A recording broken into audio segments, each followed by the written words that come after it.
Bueno, buenas tardes. Continuamos en este raid filosófico y pedagógico sobre las cosmovisiones. Ya fui, tomé agüita, comí una frutícola para entrarle a la modernidad.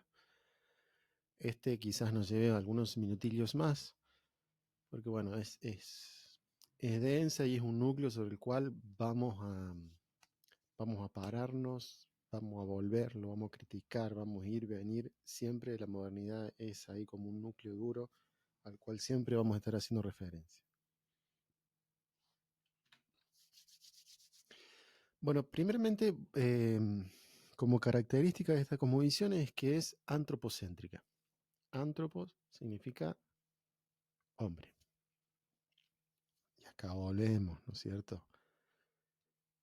Siempre el término hombre intentando ser un universal totalizador, ¿no es cierto? Pero que no lo es tanto. Eh, pero bueno, es lo que tenemos en este sentido cuando hablamos de resignificar o reconstruir o destruir o deconstruir el lenguaje. Bueno, hay que volver a estos términos. Hoy decimos que bueno, hace referencia a un modo de que el antropocentrismo pone a la humanidad como centro. Em, Como centro y como principio ordenador, ¿no? El ser humano, el hombre. Em, Esta época intenta quebrar, ¿sí? Marcar, diferenciarse con el medioevo. Sin embargo, sigue manteniendo algunas prácticas medievales. Muchas otras rompen con el medioevo. ¿Qué es lo que intenta romper principalmente? con, con el modelo monárquico, ¿no? En algunos casos. Eh, con la idea de una religión que ha tomado, que ha conquistado el poder. Y un poder que no es solo espiritual, sino tiene poder económico, poder en tierras. Recordemos que el poder está en la tierra y que se expande. Tanto se expande que aquí aparece como hecho que marca la bisagra en el cambio de época, que es la conquista de América. Con la llegada de eh, este navegante que es Cristóbal Colón a América, a una serie de tierras en América Central sería ahora, y que allí no solo va un navegante, ¿no? Sino que va toda una cultura, va ahí embanderada y llega, y una cultura religiosa, ¿no? Que se impone, y allí nosotros podemos hacer, yo sugiero la lectura de el texto de Eduardo Galeano, ya un clásico que es el de las venas abiertas de América Latina, para hacernos esta pintura, esta imagen de lo que fue la conquista y cómo aún seguimos siendo conquistados, aún seguimos siendo colonizados a través del pensamiento, a través del lenguaje que seguimos hablando, ¿no? Bueno, entonces, pero el medioevo en Europa trata de romper, la modernidad trata de romper con el medioevo, ¿sí? Y aparece una idea que, que va a ser transgresora para la época, ¿no? Que es la idea de progreso. Un progreso vinculado a las ideas, pero sobre todo a lo económico, ¿no? Y sobre esto nos vamos a detener un poquito más adelante.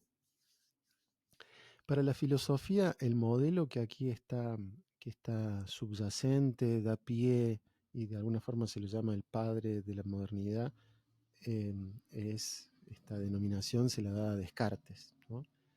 Este modelo cartesiano que pone al yo del sujeto, al yo del hombre, en el centro, y uno de los peligros, y eso ya será el desarrollo de alguna otra clase, ¿no? Este yo que se encapsula, ¿no? Em, pero este modelo cartesiano a nosotros nos sirve para pensar a Europa, al etnocentrismo europeo, ¿no? Que se encapsula y que dice, bueno, soy yo y los otros no sé si existen, yo sé que existo y yo voy y conquisto.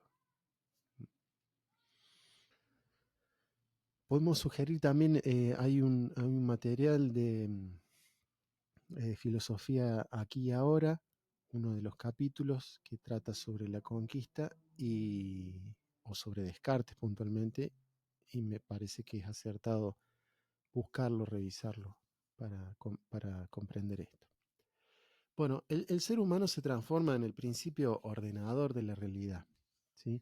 Y del ser humano, eh, aquello que por sobre todo va a dar orden es la razón, ¿no? En tal así que se le denomina la diosa la razón, la racionalidad, ¿no? Esta que se encapsula, el yo racional, eh, es el que va a ser el núcleo. Es el yo y es la razón el, la que va a decir, bueno, esto existe, esto no existe, Dios existe, el mundo existe, la fe existe, la verdad, la libertad existe. Y este modo de razonar fundamentalmente va a tomar la vía de la ciencia, y ahora sí la ciencia como, de alguna manera, como la conocemos ahora. Descartes era matemático y entonces, si la matemática puede explicar cierto mundo que tiene que ver con los números, con las dimensiones, o, o mejor dicho, en los números nosotros podemos pensar la materia. Bueno, ¿cómo puede ser que, digamos, cómo se puede hacer filosofía a la manera en que funciona la matemática? Y aquí, bueno, también nosotros vemos, es decir, bueno, hay el incipiente, ¿no?, nacimiento de este modelo científico que, que trata de pensar eh, desde las ciencias naturales todos los otros ámbitos de la ciencia, ¿no? Y este modelo, ¿no?, que es el positivismo, que instala una forma de hacer ciencia y un método para hacer la ciencia. Y que aún hoy nosotros decimos, bueno, el método científico como si fuera único, ¿no?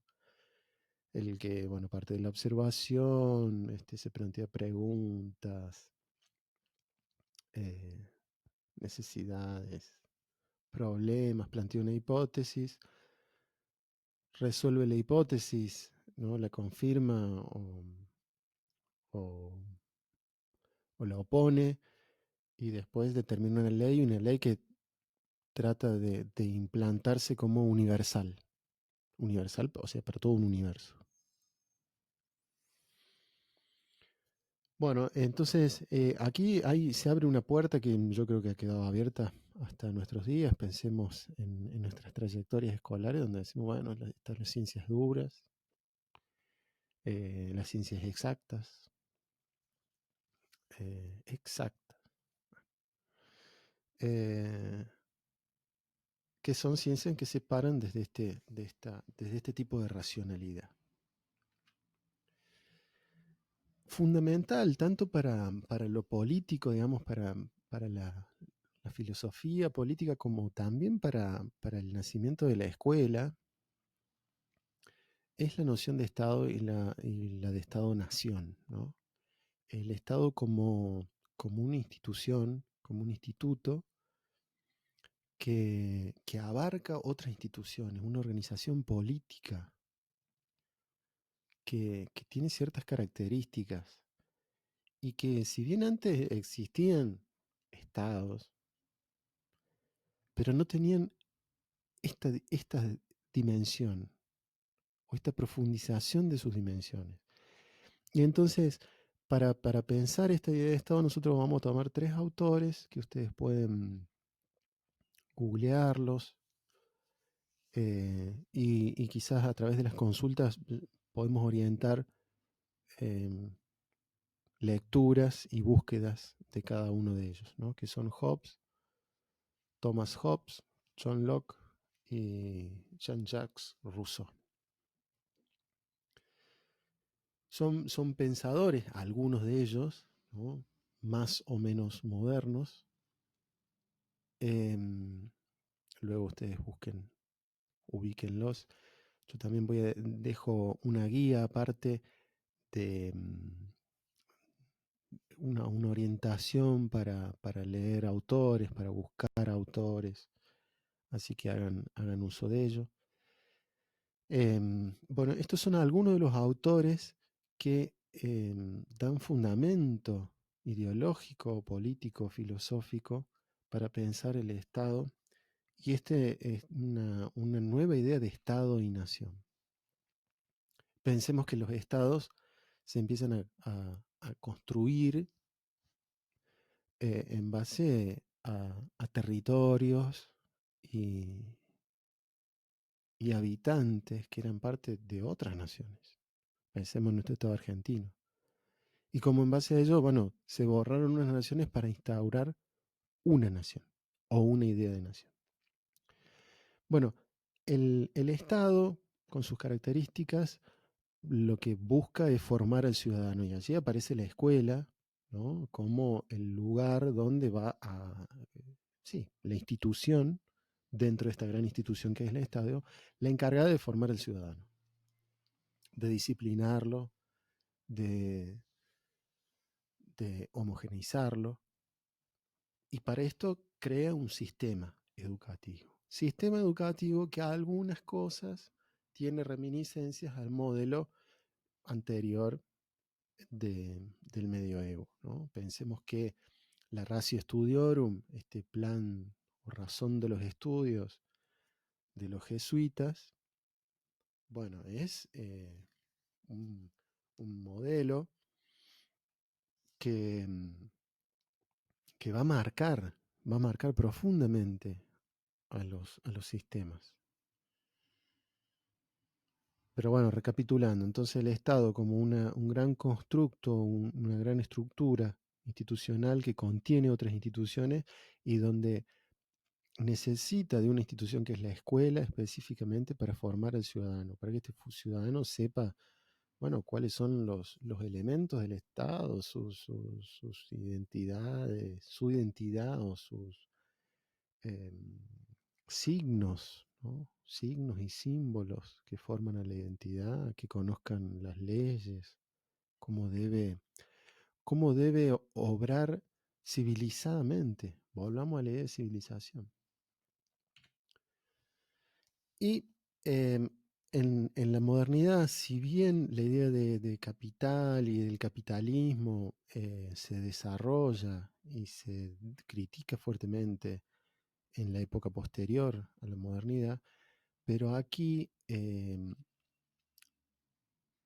con las ideas de John Locke sobre la propiedad privada y de Adam Smith sobre el liberalismo económico, eh, el poder que antes estaba en la tierra ahora pasa a estar en el dinero o el papel moneda.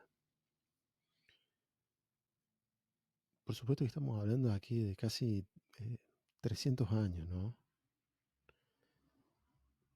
Y que intentamos eh, simplificar, ¿sí? Y creo que por ahí puede sonar demasiado simplista lo que estamos diciendo, pero entendemos que esta es una puerta para lecturas, ¿no? Que como estudiantes tenemos que ir haciendo, ¿sí? Que tenemos que ir revisando. Esto trata de ser como orientativo, como un macro, para entender esas lecturas que estamos llevando adelante. Pero entonces, volviendo, el poder que en el medioevo antes estaba en la tierra, bueno, ahora pasa a estar en el dinero, ¿sí? En un símbolo, en un pedazo de papel. Y La Revolución Francesa, ¿no? Que es el hecho que nosotros ponemos como hito que marca la finalización de la modernidad, eh, nosotros lo ponemos aquí también porque es el hito que, acá me confundí, porque es el liberalismo político, ¿no? La Revolución Francesa como que plantea los ideales del liberalismo político, ¿no? Con sus ideales de libertad, igualdad y fraternidad y la declaración de los derechos del hombre. Eh, bueno, sepan ahí disculpar, me confundí, ¿no? En la Revolución Francesa como eh, el planteamiento de los pilares del liberalismo político. Libertad, igualdad y fraternidad. Eh, y antes de la Revolución Francesa se da uno de la primera revolución industrial, un movimiento, ¿no es cierto? Y después de la Revolución Francesa se dan otra nueva revolución. Y esos dos movimientos los marcamos como el comienzo del liberalismo económico. Algunos autores plantean que el liberalismo político y el liberalismo económico nacen juntos, otros que van por vías separadas. Sin embargo, sea lo uno, sea lo otro, sea el autor que elijamos para posicionarnos, nosotros tenemos que entender que hay ideas que están sosteniendo al liberalismo político y al liberalismo económico.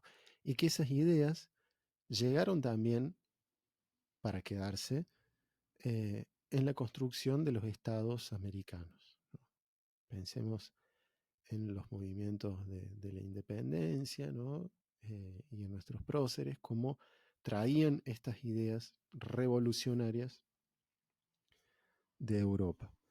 Eh, y la idea de progreso, ¿no? El liberalismo económico lo que tiene es esta idea de progreso económico, donde si un ciudadano actúa, trabaja de determinada forma, ¿no? Hace lo que tiene que hacer, ir a la escuela, es un honrado, es un buen ciudadano y forma una familia, o mejor dicho, va a la escuela, trabaja, forma una familia, educa a sus hijos en la escuela, es así, y el engranaje se va engarzando, bueno, se va a dar un progreso económico y social. Sabemos hoy que no es cierto, que uno puede tener la mejor educación y eso no se traduce, no tiene su equivalente en lo económico, ¿no? O uno puede tener, no sé. Y aquí también aparece la idea del esfuerzo, ¿no? Del esfuerzo, de que las cosas te tienen que costar mucho, te tenés que esforzar para conseguir las cosas. Sabemos que hay gente que se esfuerza y no lo consigue porque hay condicionamientos sociales, políticos, económicos que no te dejan salir de ese lugar. Que hay ciertos privilegios que se dan en ciertos sectores y que esos son sí los que te permiten el progreso. Bueno, pero estas ideas comienzan acá muy de a poquito a instalarse.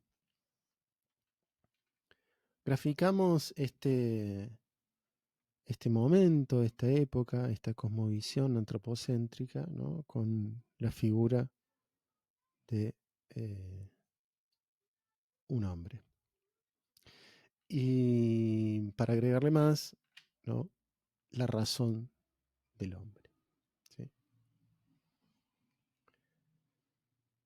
Eh, Desde la mirada filosófica tenemos varias cosas, tenemos tanto los autores que sostienen las ideas políticas sobre el Estado y la Nación, los autores que sostienen las ideas sobre los liberalismos, y por otro lado, en cuanto a lo pedagógico, ya aquí puntualmente tenemos el surgimiento del modelo de esta institución escuela y su relación con el Estado-Nación, que es, bueno, lo próximo que trataremos